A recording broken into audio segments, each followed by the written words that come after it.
Оно што е уште поинтересно да видиме за колку честитки и со која брзина ќе добие владата за изборот, бидејќи во принцип сите знаеме дека ВМРО-ДПМН доби честитки за победата, која навистина е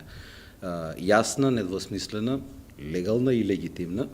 но во исто време забележуваме дека изостанаа честитките за избраните функционери, особено за честитките за господјата Силјановска Давкова, кои веројатно изостанаа и заради начинот на кој што таа ја презема или даваше изјава дека ја презема функцијата.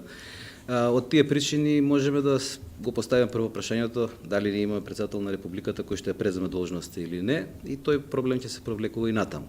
Истото сега се однесува на владата, да видиме кои ќе честите и со која брзина ќе стигнат честитките за формирањето на владата, особено затоа што тоа покажува дека владата ќе влезе во така да наречеме меѓународен правен промет и со своите партнери, дали во Европската унија, дали во регионот, дали пошироко во меѓународната заедница, секако во Северноатланската алијанса,